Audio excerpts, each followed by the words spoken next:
My name is Yuxuan. I am currently studying composition major at the Juilliard School. I am a rising senior, so next year will be my last year of my undergrad program. And so I'm based in New York. I'm originally from Shenzhen, China.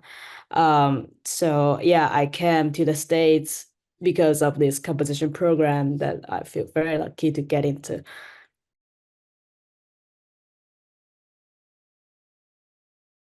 Over the last few years, I feel like my compositional voice actually changed a lot.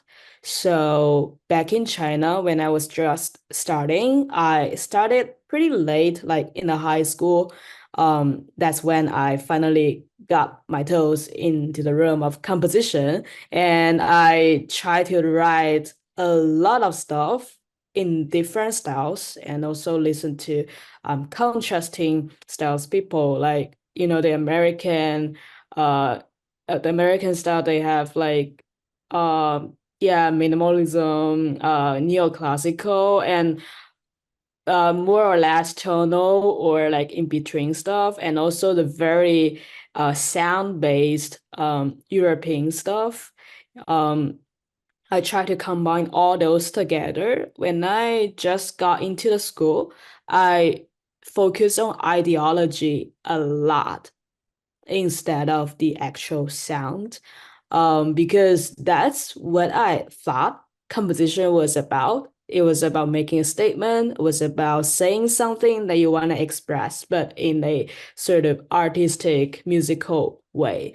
However, at Juilliard, people's voice are so different that I hear a lot of both the sound-based, techniques-based stuff and the tonal, focus on how attractive the actual music is, that type of music. So that shift my compositional voice a lot. I began to try with melodies, with harmonies, and also plus interesting timbres. So that's what where my language started to shift. In this piece that I submitted um, for our projects, it's about light, and it's in terms of the language. You can hear the soundscape, and you can also hear some melodic elements that attract listener.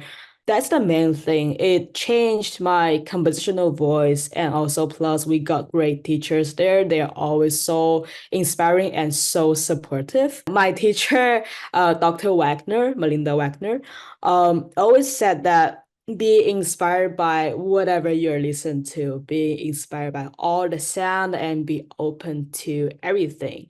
So I used to have the guilt when I write pretty tonal stuff or like focus on how listenable it is. But now I'm not anymore. I got rid of the guilt and I'm able to open myself up to all those emotion as a musician and to execute it into my music much, much better than when I just got in. So I'm very grateful.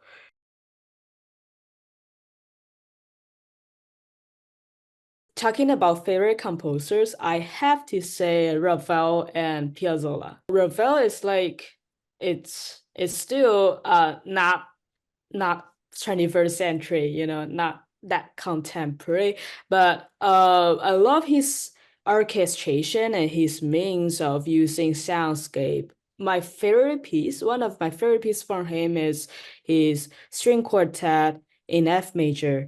So that piece, the way that he uses chills, the string techniques and pits all together, it throws you into a different sound world right away.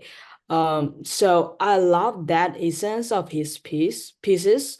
And also speaking of Astor Piazzolla, he's the king of tango music. So yeah, I play the guitar and I find myself pretty attracted to that style of music.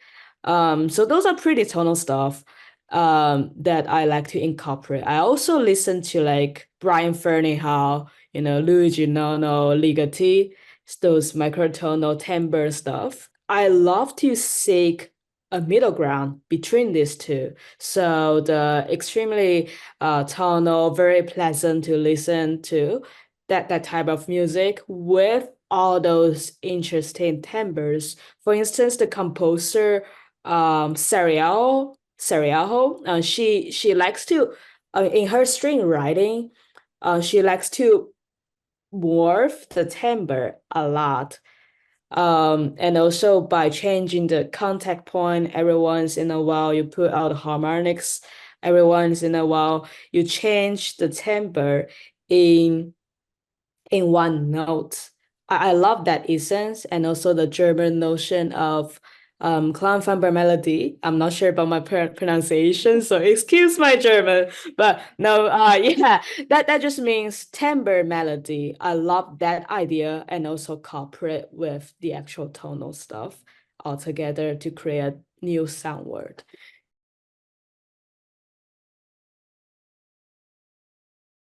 In the piece, three miniatures that I wrote for Soli Ensemble, instead of focusing on the light itself, I focus on the feelings of viewing the light, seeing different lights, and also emotion. Because light, when you think about it, is just a source of stuff that blinks. When you look in the evening, you look up to the sky, you see the stars blinking. That's a source of little light. When you are like in front of your desk, you open the lamp. That's also light. So like light is everywhere. I can't imagine a world that we live in without lights that will be purely dark. I have a lot of friends back in China who has eye condition actually. Mm. Yes, so that's actually the reason why I so light is a special thing to me because among the friends that I grew up with, a lot of them have a eye condition called strabismus Oh and yeah, amblyopia. yeah. Yeah, so that kind of thing that influence the way you see the world. That you sometimes when you stare at a light source, it shifts or it spreads. When you were a child, you don't know what that is, and you thought maybe, oh, all the others are seeing the world the same way that you're seeing, but actually not. So with that, innocent of the childish state, and also with that, when you have an eye condition, the light's shifting by itself without you controlling, and you don't know what that is, you sort of start to play with it. That sort of essence is what I was a huge part of my inspiration. In three miniatures, I divided it into three parts because first of all, I wanted to capture three types of light or feelings of seeing different lights. And second of all, I'm trying to explore what the string instruments can do because the piece is for string trio. So I limited myself. Oh, in one miniature, I'm gonna focus on one technique and then combine them all together.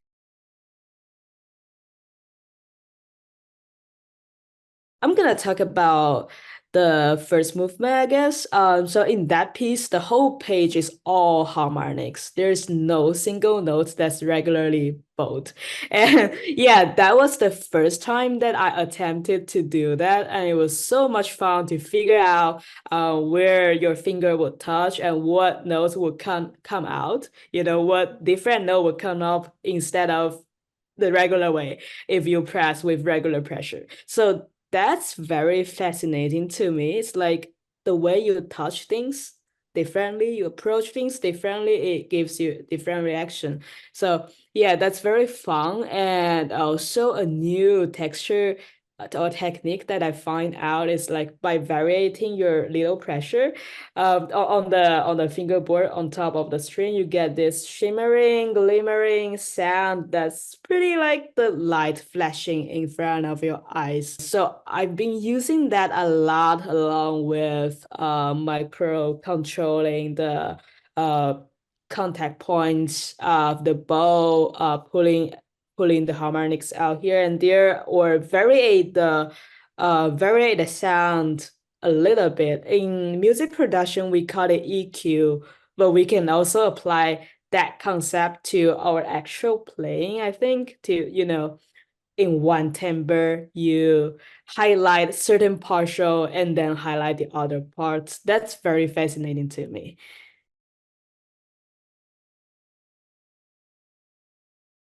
I started with the idea of I wanted the free miniatures all about lights and decide which in what movement, what mood I'm gonna highlight. For instance, the first movement is like tender and ethereal, and then it becomes more like lively, more active, and then it becomes warm. So that's the bigger landscape of the in terms of emotions of free miniatures, and then I sort of focus on, okay, what timbre do I like for each emotion. I focus on timbre a lot. And also ties that with harmony and tonal stuff to make things pleasant to listen to.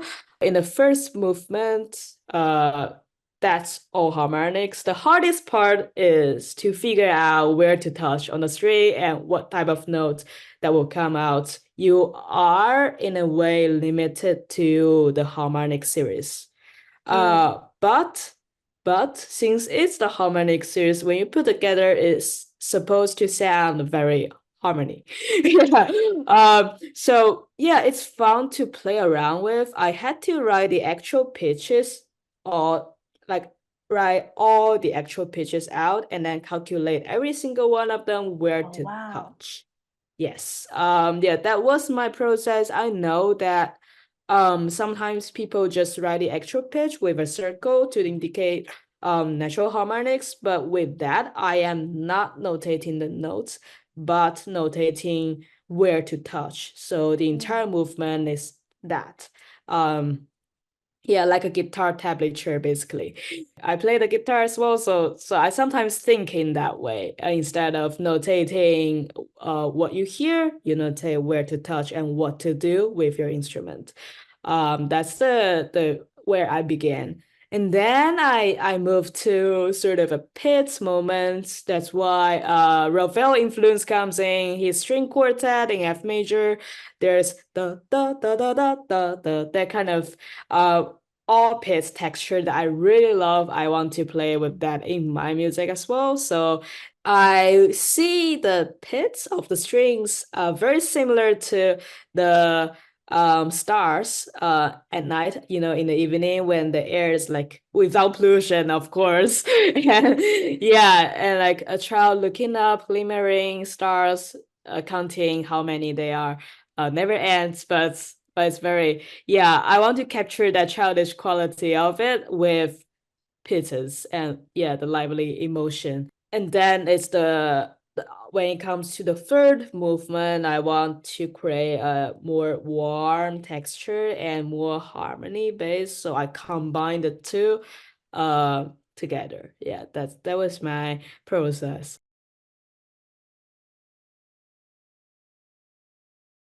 That composition price, Um, it was not a regular process. It was not call for score, you submit and then you win. Instead, it was recommended by the school, like by the composition department at Juilliard. Yeah, it was April 1st.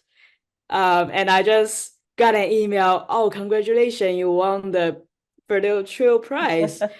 And I was like, wait, what? Isn't that April Fool's? No.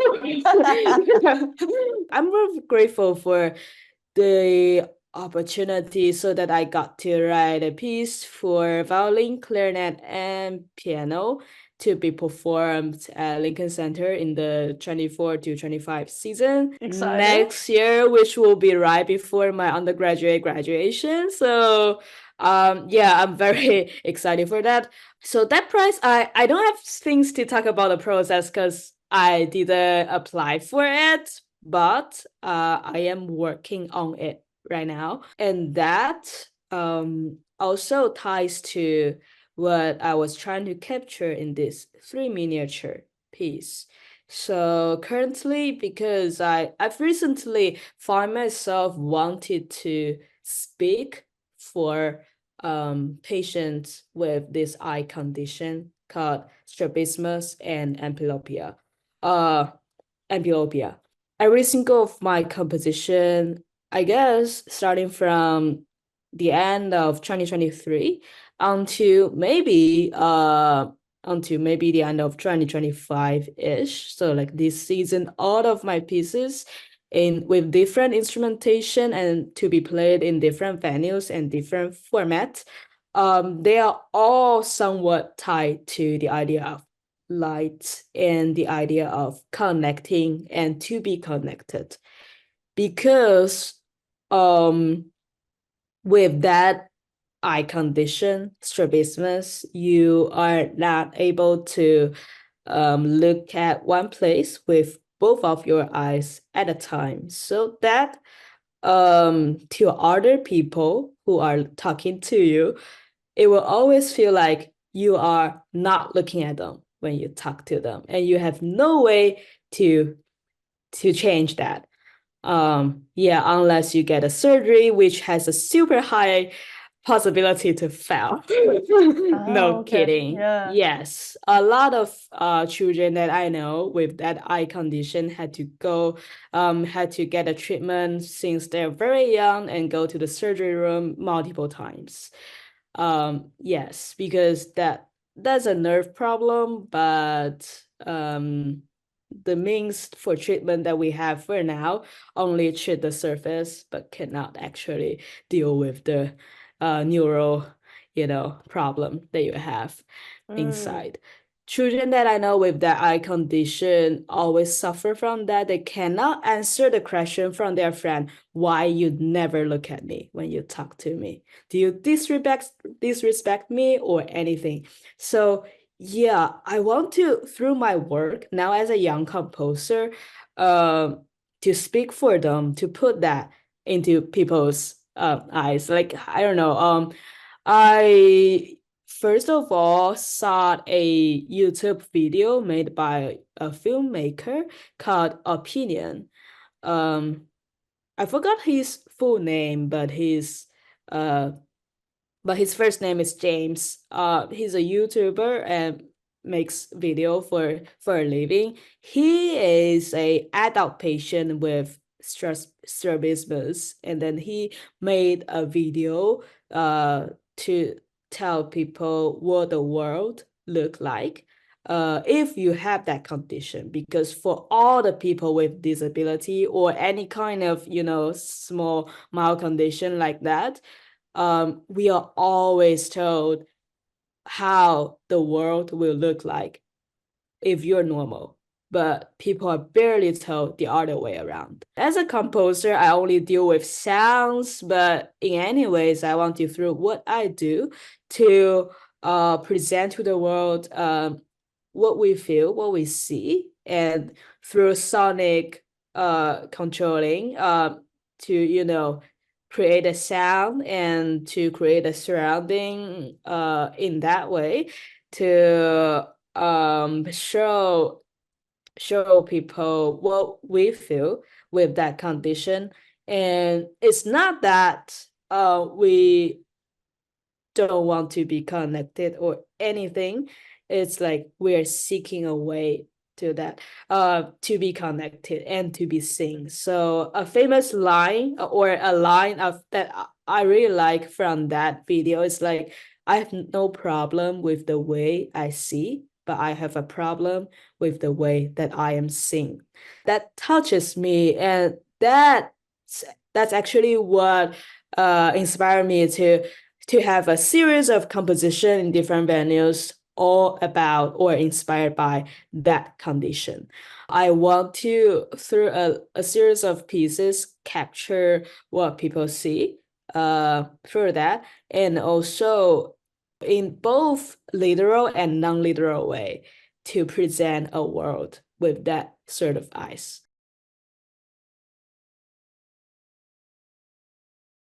I just finished a work um to be played in the Bolton International Festival called The Congrats. Unspoken. Yeah, The Unspoken is for Tela Ensemble, and I'm very much looking forward to that performance. I'm doing both film score and concert music at a time. I have two concert music competition coming up and two films. So uh the most recent coming up thing will be released. It's a string quartet for Celestina, actually. Okay. For Celestina called Shimming Veil. It's also somewhat in a way similar to this string trio, but in that piece, mm, I try out a couple of different things, which hopefully will make that piece even more interesting if you're curious to check out. It's gonna be released in video format on YouTube, so I'm very looking forward to that. We are now in the recording and rehearsing a recording process. Thanks for watching. If you enjoyed this interview and want to see more like it, check out the 30 by 30 by 30 playlist on our channel. For more information about the 30 by 30 by 30 project, check out the website linked to the right.